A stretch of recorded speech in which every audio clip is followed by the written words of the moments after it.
Breaking news. The amount of debt the Gambian President Adama Barrow took since 2017 is way more than what former President Yahya Jammeh took in 22 years. Make sure you stay till the end to find out more. Here are 7 reasons why the Gambia is rapidly drowning in more debt disaster at an alarming speed. Currently, the Gambia is nearly fully submerged in external debt due to these 7 key reasons. Make sure you stay till the end because the 7th point sheds light on something shocking. It shows how illiterates and ignorant people are managing our financial system, causing more blunders on a massive scale like never seen before. So, make sure you stay till the end. Please don't forget to like and subscribe. Let's dive right in. Number 1. Corruption and mismanagement. Corruption and mismanagement of public funds have plagued the Gambia for years, leading to inefficient use of resources and loss of revenue. Funds that could be used for development projects are often siphoned off, exacerbating the debt burden. According to Transparency International's Corruption Perceptions Index, CPI, the Gambia ranked 96th out of 180 countries in 2021, indicating a moderate level of perceived corruption. This suggests ongoing challenges with corruption that could be contributing to the country's debt burden. Reports suggest that mismanagement and corruption have led to significant financial losses for the Gambia.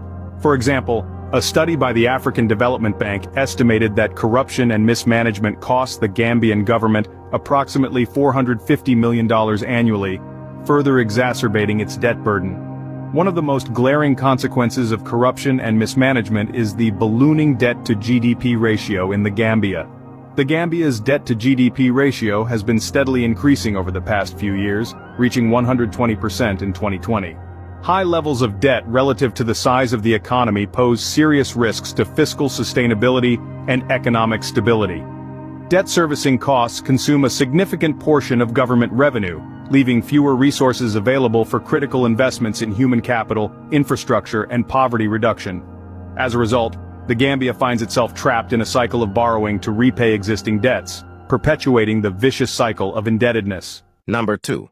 Low GDP per capita. The Gambia has a relatively low GDP per capita, limiting its ability to generate revenue internally without borrowing. The Gambia's GDP per capita stands at $700, making it one of the lowest in the world. This low income level suggests limited economic capacity for revenue generation, forcing the government to rely heavily on external borrowing to finance its budgetary needs. The Gambia's GDP per capita is significantly lower than its regional counterparts.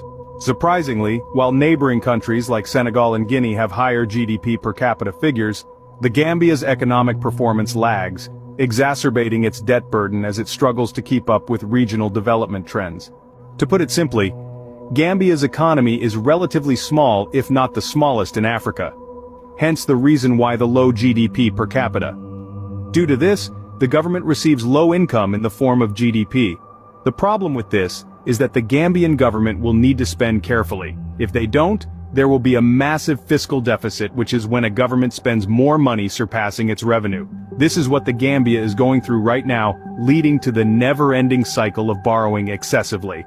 This is why the Gambia President Adama Barrow is borrowing excessively, plunging the country into a much larger debt trap on a massive scale like never before. This is a very crucial time for the Gambia as it finds itself rapidly submerging into debt. The only advice for President Adama Barrow at this time is to stop taking debts completely, because it is only going to hurt the country. Number 3.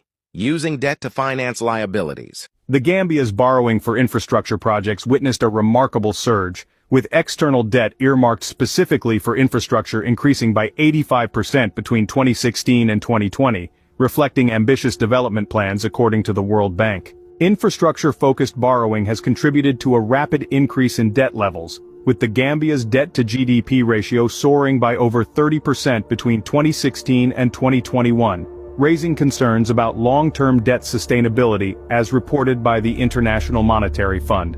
This shows that the Gambian government has been immersing funds into liabilities.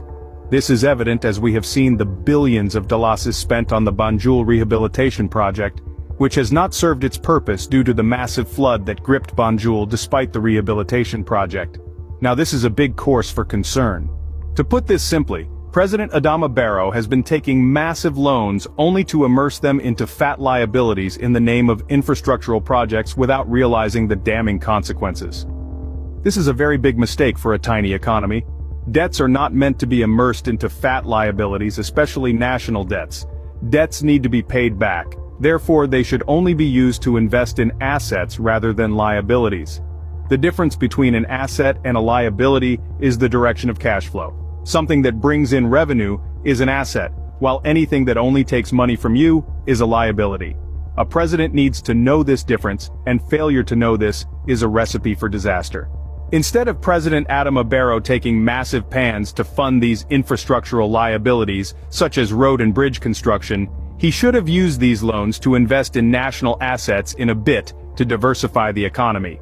This will not only create thousands of jobs but will also massively increase government revenue, which will automatically reduce the dependency on external loans. In this manner, the Gambia's large fiscal deficit will start to reduce, as well as the debt to GDP ratio. This is the right way of increasing government revenue instead of increasing taxes all the time, choking people, and plunging them into poverty and desperation. Please support our work by liking this video, where we look at both the good and the bad happenings in the Gambia that are often ignored by mainstream media. Please show us some love by liking and subscribing. Thank you so much.